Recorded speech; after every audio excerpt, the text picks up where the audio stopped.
윤 대통령에 대한 체포영장 2차 집행 시도가 임박한 가운데 오늘 오전 경찰에 출석한 박종준 전 경호처장이 사직서를 제출했습니다. 체포영장 집행에 어떤 변수가 될지 사회부 백종규 기자, 이고은 변호사와 함께 자세히 살펴봅니다. 어서 오세요. 안녕하세요. 네, 지금 윤석열 대통령 체포 저지를 주도한 것으로 알려진 박종준 대통령 경호처장이 예상을 좀 깨고 오늘 3차 출석을 했고요.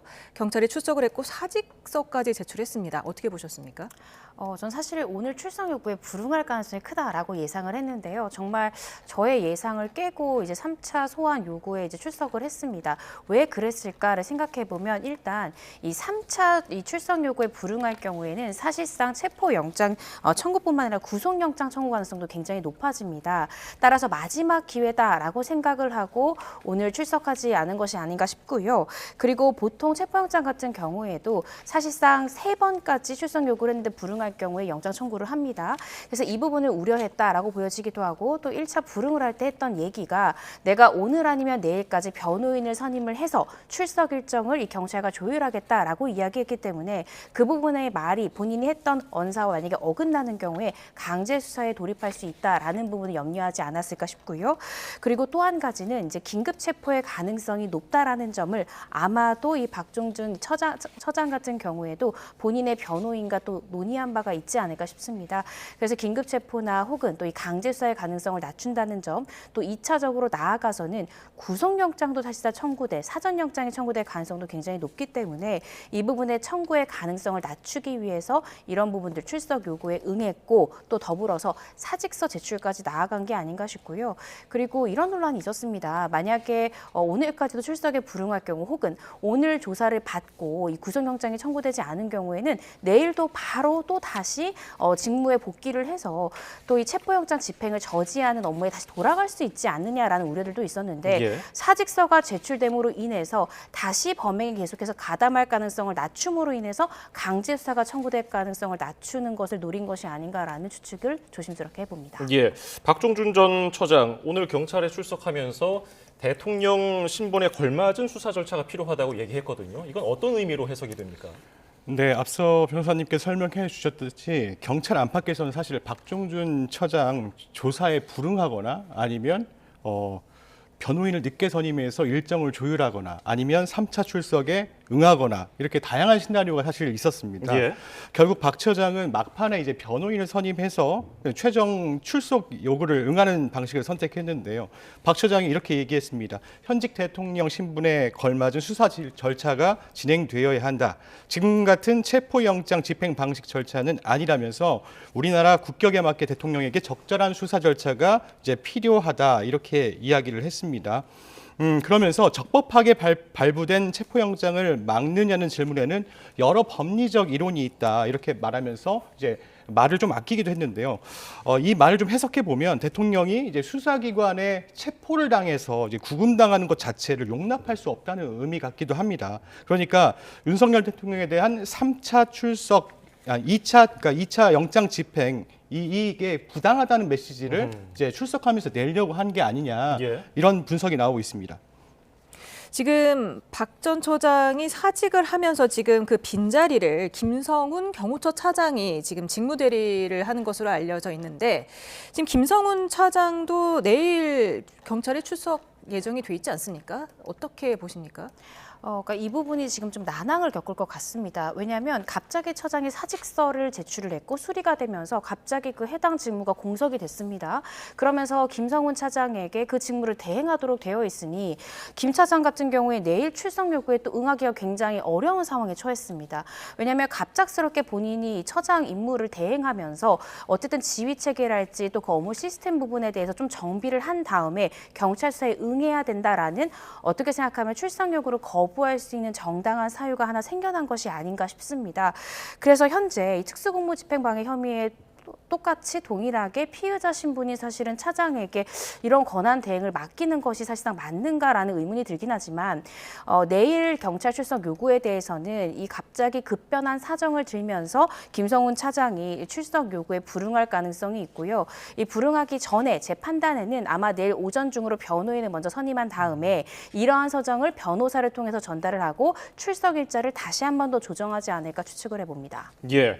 지금 경호처에 대한 그 여러 가지 경찰의 소환 조사가 이루어지고 있는데 어쨌든 지금 윤 대통령 2차 체포영장 집행을 앞두고서 전 경호처장이 이제 경찰에 출석하면서 이번 사건의 중대 분수령이 됐다. 지금 분수령을 맞았다. 이런 분석이 나오고 있죠. 네, 경찰이 이제 사안의 중대성 등을 고려해서 박 처장을 조사한 뒤에 긴급 체포하고 구속영장을 신청할 가능성이 있다는 전망이 나왔습니다. 예. 그리고 나서 박종준 처장이 오늘 경찰 소환에 앞서서 사직서를 제출했잖아요. 그리고 나서 6시간 만에 이 사실이 알려졌습니다. 대통령 권한대행이 바로 이제 수리를 했고요. 그리고 김성훈 경호처 차장이 이제 직무대행을 맡게 되는데 내일 3차 소환 통보를 받거든요. 예. 근데 말씀하신 대로 내일 3차 소환 통보에 응할지가 주목이 돼요. 만약에 출석한다면 경호처 처장과 차장, 그러니까 경호처 지휘부 라인이 모두 자리를 비우게 되는 상황이거든요. 그러면 이제 2차 체포영장 집행을 앞두고 경호처는 힘을 잃게 되는 겁니다. 이 때문에 박 처장의 긴급 체포 여부 그리고 또 김성훈 차장의 내일 출석 여부가 2차 체포영장 집행을 앞두고 이번 사건의 변곡점이 될 수 있다 이런 평가가 나오고 있습니다. 이광우 경호본부장은 오늘 경찰이 2차 출석 요구에 불응했기 때문에 또 경찰이 13일 날 나와라 3차 출석 요구를 하지 않았습니까? 예.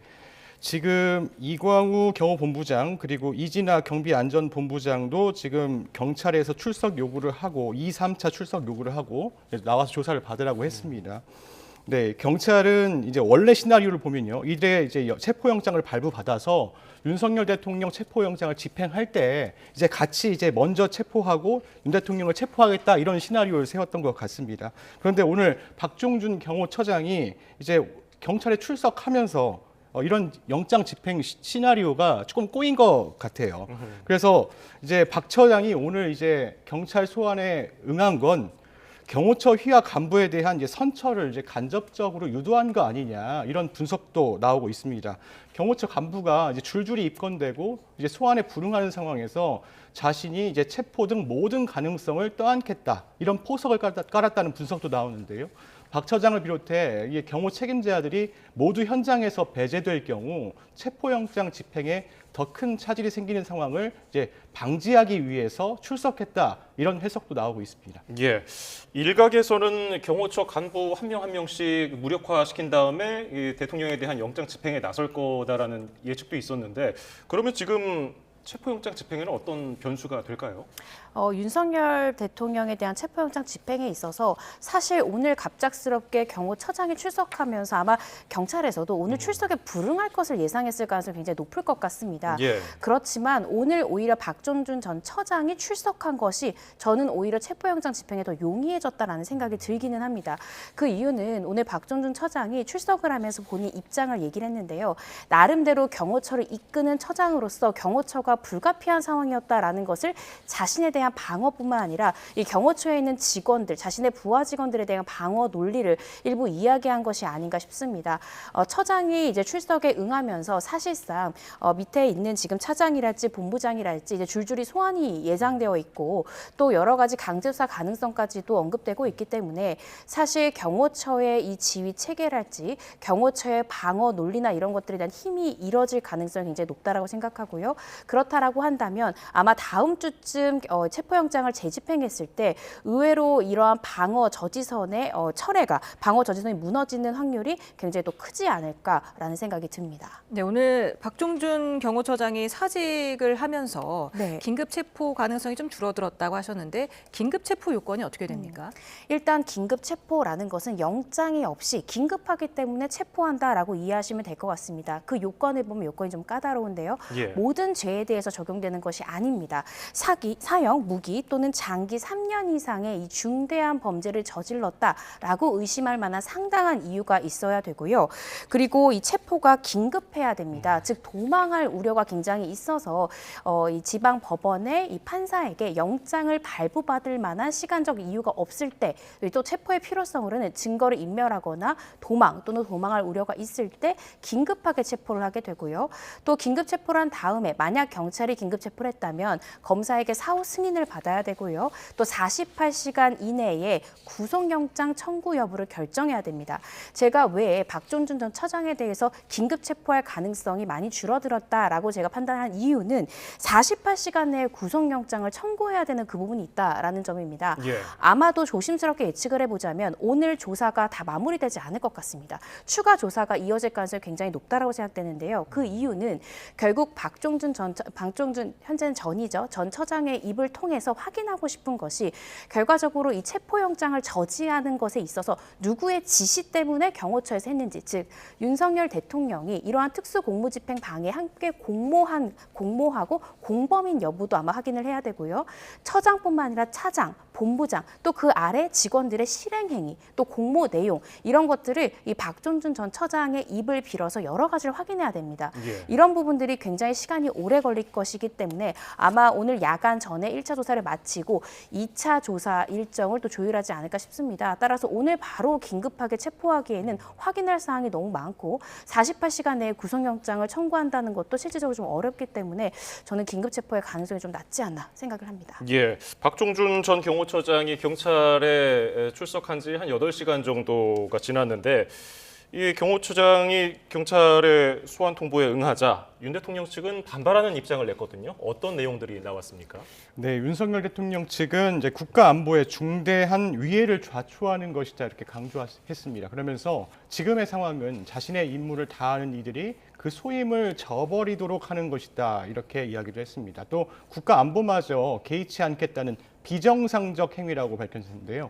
또 불법 체포영장의 집행을 거부하고 군사상 비밀 장소에 대한 수색 거부하는 것은 법치주의와 법률에 근거한 당연한 조치다 이렇게 이야기도 했습니다. 그러면서 오히려 위법한 공무집행을 강행하려는 것은 공수처와 경찰의 책임이 있다. 이 책임이 지적이 되어야 한다 이렇게 밝혔습니다. 또 공수처는 불법 영장 집행에 대해서 특수 공무집행 방해 등의 혐의로 검찰에 고발돼 있다. 그러니까 검찰이 빨리 공수처에 대한 소환 일정을 통보해라. 이렇게 사실 이렇게 이야기를 했거든요. 예. 네. 이런 입장에 대해서는 어떻게 보십니까? 이 법적인 근거가 있는 건가요? 그러니까 윤석열 대통령 측에서는 현재 공수처가 내란죄에 대한 수사권이 없지 않느냐. 그러한 공수처가 수사를 하고 영장을 청구했고 영장 청구한 법원 또한 서부지방법원이기 때문에 이것은 불법한 영장이고 불법한 영장 집행이다. 따라서 검찰에서는 공수처를 이러한 공무집행 방해 등으로 여러 가지 혐의로 수사를 진행을 하라라는 주장입니다. 그렇지만 분명히 이런 주장은 할 수 있지만 저는 법조인으로서 이 윤석열 대통령 측의 주장은 조금 법적 근거가 부족하지 않나라고 생각을 개인적으로 합니다. 그 이유는 일단 서부지방법원은 분명한 재판 관할을 가지고 있습니다. 물론 원칙적으로는 중앙지방법원에 해야 하지만 이 한남동 관저를 관할하는 법원이 서부지법이기 때문에 분명한 관할권이 있고요. 또 1차뿐만 아니라 2차, 즉 영장 전담 판사가 한 번, 두 번 이렇게 바뀌었음에도 불구하고 동일하게 적법하게 영장이 발부가 됐기 때문에 적법하게 발부된 영장을 집행하려는 것을 두고 이 공무집행 방해다라고 우리가 또 볼 수는 없지 않을까 싶기 때문에요. 따라서 윤석열 대통령 측에서 이야기하고 있는 이런 주장이 법적 근거는 좀 빈약하지 않나라고 생각을 합니다. 예. 공수처는 연일 체포영장 집행 의지를 강조하고 있는 상황인데요. 국수본은 오늘 수도권 광역수사단 책임자를 소집하기까지 했습니다. 영장 재집행이 임박했다고 지금 보여지는 게 좀 있습니까? 사실 체포영장 집행이 임박했다고 예단하기는 좀 어렵습니다. 예. 1차 체포영장 집행 시도에 실패한 만큼 이제 경찰이 인력을 늘리는 것만큼은 확실합니다. 2차 체포영장 집행을 앞두고 이제 현장에 투입될 지휘관들을 오늘 이제 소집한 거예요. 예. 경찰청 국가수사본부는 오늘 오후 2시에 서울과 경기 등 이제 수도권 광역수사단 책임자들을 국수본에 이제 모이라고 전달했습니다.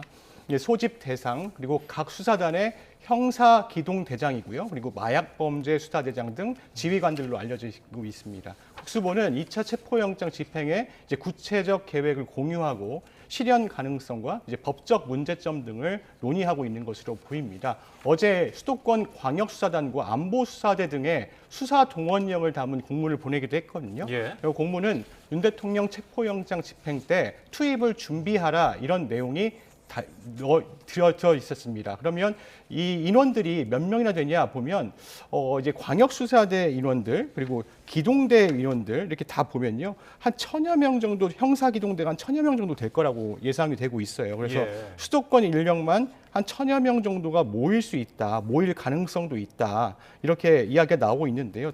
다만 이 공문에는 정확한 이제 날짜와 시간, 이제 동원 규모는 명시돼 있지는 않았습니다. 지금 지난 7일 공수처가 법원에서 재발부받은 제2차 영장 유효 기간을 비공개하면서 지금 정확하게는 알 수 없습니다만 뭐 2주라는 얘기도 있고 3주라는 얘기도 나오고 있는데 이 정도면 넉넉하다고 보시는지요? 저는 그 안에는 좀 지금의 사태가 정리되어야 하지 않나라는 생각이 듭니다. 예. 아시는 것처럼 보통 체포영장을 발부할 때는 그 유효기간을 7일 정도로 하는 것이 보통입니다. 이 7일 이상의 유효기간으로 신청을 할 때는 그게 필요한 사유를 적시해야 되고 그 부분을 판사가 납득을 해야 됩니다. 그런데 현재로서는 일주일 이상은 분명한데 그렇다면 2주냐 3주냐에 대해서는 말이 나오고 있습니다. 그렇지만 이것을 더 장기화할 수는 없기 때문에 2주건 3주건 이번 2차 체포영장만큼은 그 유효 기간 안에 좀 집행에 성공해서 지금의 사태가 좀 정리되어야 하지 않나라는 생각이 듭니다. 예. 지금 언제가 가장 유력하다고 보시는지요? 참 이 부분을 추측하기는 조금 어려운 부분이 있을 텐데요. 이르면 이번 주말이 될 수도 있지만 저는 다음 주 중이 될 가능성이 높지 않나 싶습니다. 그 이유는 이 경호처 관련된 피의자들의 소환 일정이 아마 다음 주에는 대부분 응해야 하는 상황입니다. 그러니까 내일 예정된 차장 같은 경우에도 아까 제가 말씀드렸듯이 이 부분에 대해서 현재 직무 대행 때문에 내일은 불가피하게 출석할 수 없다 하더라도 다음 주 중에는 출석을 해야 됩니다. 그 이외에 본부장이나 여러 가지 지금 관련된 경호처 관련된 직원들이 출석이 다음 주 중에는 이루어질 가능성이 굉장히 높고 다음 주까지는 이 박종준 처장의 조사도 어느 정도는 마무리될 경찰 단계 조사가 마무리될 가능성이 좀 있기 때문에 전 다음 주 중에는 아마 체포영장 집행이 될 가능성이 높지 않나라고 조심스럽게 추측을 해봅니다. 지금 국수본 관계자가 이번에는 야간 집행도 배제하지 않겠다고 했는데 그 가능성은 어떻게 보십니까? 물론 야간 집행은 가능할 수 있습니다. 영장의 야간 집행 가능 여부에 이제 가능하다라고 적시가 되면 가능은 한데요. 그런데 제 생각에는 야간에 집행할 가능성은 조금 낮지 않을까 싶습니다. 저도 검찰에서 검사로 재직할 때 야간 집행하는 경우는 예를 들어 마약 사건이나 어떤 밀행성이 기본이 되는 사건에서는 어쩔 수 없이 관련 피의자들이 야간에만 움직이기 때문에 잠복 수사를 하다가 영장을 집행하는 경우는 있었지만 기본적으로 사실은 이런 강제 수사를 할 때는 가장 중요한 게 안전입니다. 예. 따라서 야간에 또 심지어 철조망이나 여러 가지 지금 방어선들이 있기 때문에 야간에는 이런 것들에 대한 정확한 어떤 저지선을 파괴하고 이런 부분이 좀 어려울 수 있습니다. 따라서 야간이 될 가능성은 좀 적지 않을까 싶고요. 주간에 시도할 것이기 때문에 지금 현재 관저의 내부에 있는 경호처 관련된 직원들보다 훨씬 압도적으로 많은 숫자의 경찰의 수나 기동대나 여러 가지 이 경찰 병력들을 지금 현재 마련하고 있는 것이 아닌가라는 생각이 듭니다. 예. 말씀하신 대로 수도권 광역수사단 책임자뿐 아니라 수도권 형사 총동원령을 경찰이 내렸거든요. 이 인원들은 어떤 인물들입니까? 네, 형사기동대는 이제 해당 지방청만의 사건을 담당하는 인원들이 아닙니다. 이제 관할을 넘어서 강력범죄에 신속하게 대응하는 조직인데요. 예. 광역 사건과 사회적 관심도가 큰 사건에 이제 수사를 하는 형사기동대가 이제 전담하는 겁니다.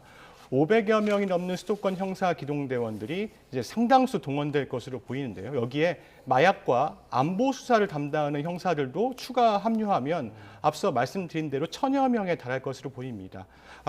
그렇지만 이제 변호사님께서 말씀하셨다시피 야간 집행 가능성은 사실 좀 낮아 보입니다. 예. 일단 사람들이 다치는 일이 벌어지면 책임론이 제기될 가능성이 크거든요.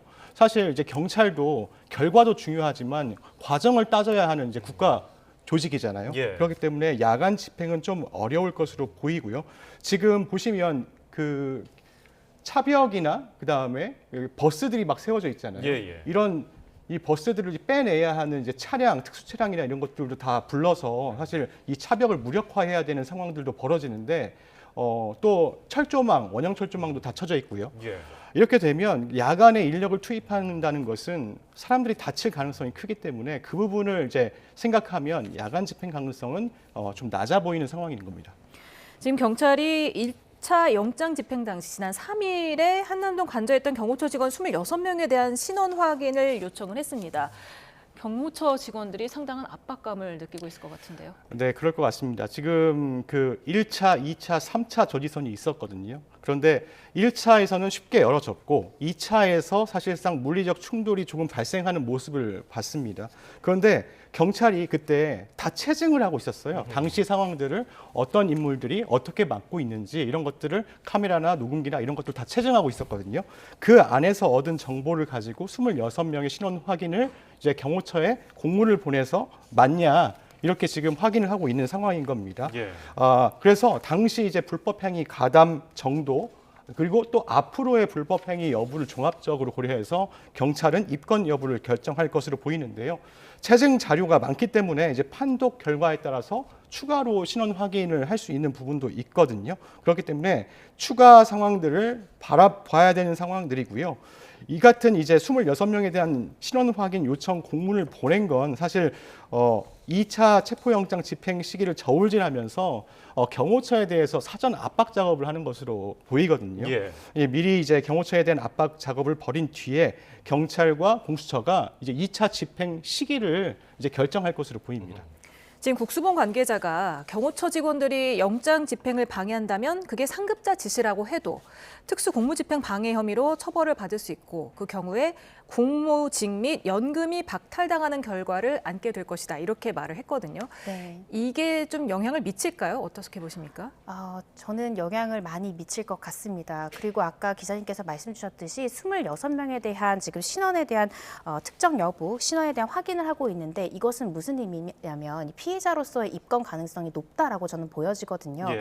그런데 아까 말씀 주신 대로 이 특수공무집행 방해 같은 경우에는 보통 재판으로, 구공판으로 넘어가는 경우가 많고요. 그렇게 되면 최하 이제 집행유예 이상의 판결이 선고되는 경우가 많습니다. 그렇게 된다면 이제 연금이나 여러 가지에서 불이익을 받게 된다라는 점을 압박적으로 이야기를 했는데요. 그렇지만 분명한 것은 검찰에서는 기소유예라는 권한이 있습니다. 그래서 제 판단에는 일단 이제 지휘부의 가장 상층이라고 볼 수 있는 4명에 대해서는 아마 구공판이라든지 강력한 처분을 내릴 가능성이 높지만 나머지 26명에 대해서는 일단은 피의자로 입건을 하고 나중에 경찰 조사를 받게 해서 일단은 이 저지선을 무너뜨리는 심리적 압박을 줄 것 같습니다. 이후에 이 사건이 경찰 수사를 거쳐서 검찰로 가게 되면 검찰에서는 어느 정도까지 인원에 대해서는 구공판으로 처분을 하고 어느 정도 인원에 대해서는 기소유예 처분을 하는, 그러니까 기소유예 처분받게 되면 불기소입니다. 따라서 어떤 형사처벌 전력이 남는 것은 아니기 때문에 일단은 피의자로 입건되는 범위 자체는 넓히고 이후에 검찰 단계에 이르러서는 일부 인원에 대해서는 선처를 해주는 그런 안을 생각해 볼 수 있을 것 같습니다. 네, 또 어제 국회에 출석한 오동훈 공수처장이 국회의원이라 해도 체포영장 집행을 막아설 경우에는 현행범으로 체포할 수 있다 이렇게 밝혔는데 원래 국회의원은 불체포 특권이 있는데 여기에는 해당이 안 되나 보죠?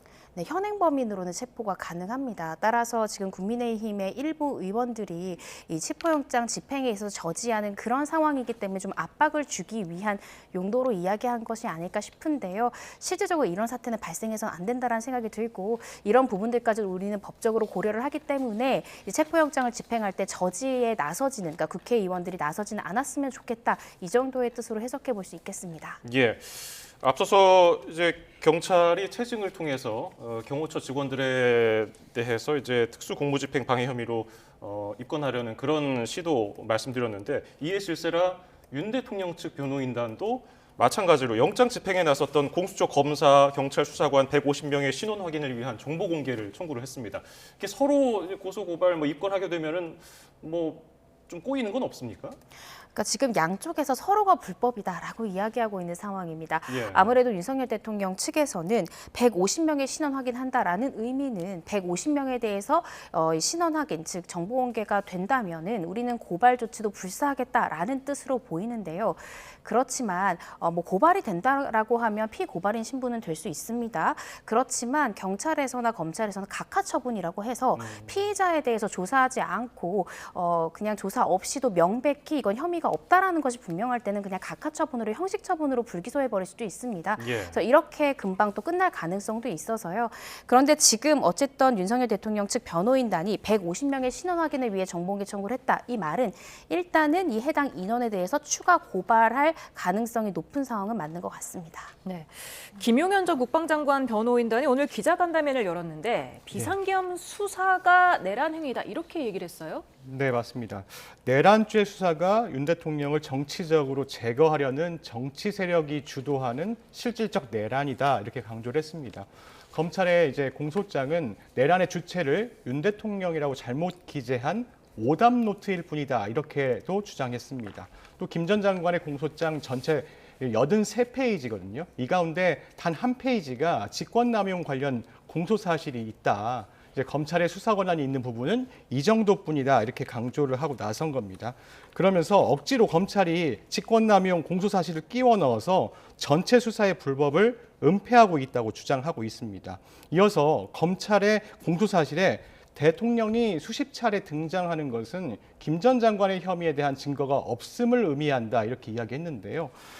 또 대통령에 대한 피의 사실을 공표하고 누명을 씌워서 여론 재판을 하려는 치졸한 의도다 이렇게 반발했습니다. 그런데요, 이제 김 전 장관 변호인 그리고 사실 오늘 윤 대통령 변호인도 입장문을 냈죠. 그리고 박중준 전 지금 경호처장 쪽도 입장을 내고 있잖아요. 그러니까 이제 윤석열 대통령 측에서 이제 전부도 집단적으로 2차 체포영장 집행을 앞두고 이제 여론전에 나서는 것으로 좀 보여요. 지금 윤 대통령을 지지하는 사람들이 모여서 체포를 좀 막아달라 이런 그 메시지를 보내는 것 같은 느낌인데요. 그래서 이게 오늘 다 동시에 일어난 입장문들이기 때문에 윤석열 대통령의 지지층의 최대 결집을 노린 것 아니냐 이런 분석도 나오고 있습니다. 예. 지금 김용현 전 국방장관 변호인단이 밝힌 내용에 따르면은 검찰 공소 사실에 대통령이 수십 차례 등장하는 건 김용현 전 장관에 대한 혐의에 대한 증거가 없음을 의미한다. 김 전 장관 혐의에 대한 증거가 없음을 의미한다. 이게 여론 재판을 하려는 치졸한 의도라고 이렇게 주장을 했는데 이 점은 어떻게 보셨습니까? 근데 기본적으로 내란죄에서 가장 지금 우두머리로 적시되는 것이 당연히 윤석열 대통령이기 때문에 어쩔 수 없이 검찰에서는 공소장을 적을 때 가장 주범이라고 볼 수 있는 우두머리의 이야기나 또 공모의 가장 중요한 핵심 내용을 이야기했던 윤석열 대통령에 대해서 가장 많이 주어로 삼을 수밖에 없는 상황입니다. 예. 물론 저도 공소장 내용을 자세히 보진 못했지만 그렇지만 공소장 구성을 살펴보더라도 저도 검사로서 공범 내용을 적을 때 주범의 내용을 가장 많이 적시를 하고요. 그 주범의 공모와 지시 아래 이제 하범이 어떻게 실행행위를 했는지를 하부에 적게 되어 있습니다. 그래서 공소장의 당연한 구성이지 않을까라는 생각이 개인적으로 들긴 하는데요. 일단은 저는 오늘 이 김용현 전 국방부 장관의 이제 기자회견, 장관 이 변호인의 기자회견이랄지 또 편지 내용이랄지 여러 가지를 들으면서 어떤 생각이 들었냐면 일단 기본적으로 사법과 정치를 좀 분리해야 된다라는 생각이 듭니다. 이 사건은 영장도 발부되었고 뭐 경찰이랄지 아니면 공수처랄지 수사가 이미 시작되어서 이미 사법에 대한 심사가 지금 시작되어 있는 상황입니다. 그런데 왜 지금 재판 단계, 즉 사법부의 판단을 앞둔 사건에 대해서 정치적으로 해석을 하고 아직 재판이 제대로 시작도 하지 않았는데 이것이 어떤 정치적으로 누군가를 제거하려고 한다 이런 식의 이야기를 하는 것이 어떻게 생각하면 사법부를 정치화시키려는 것이 아닌가라는 생각이 법조인으로서 들고요.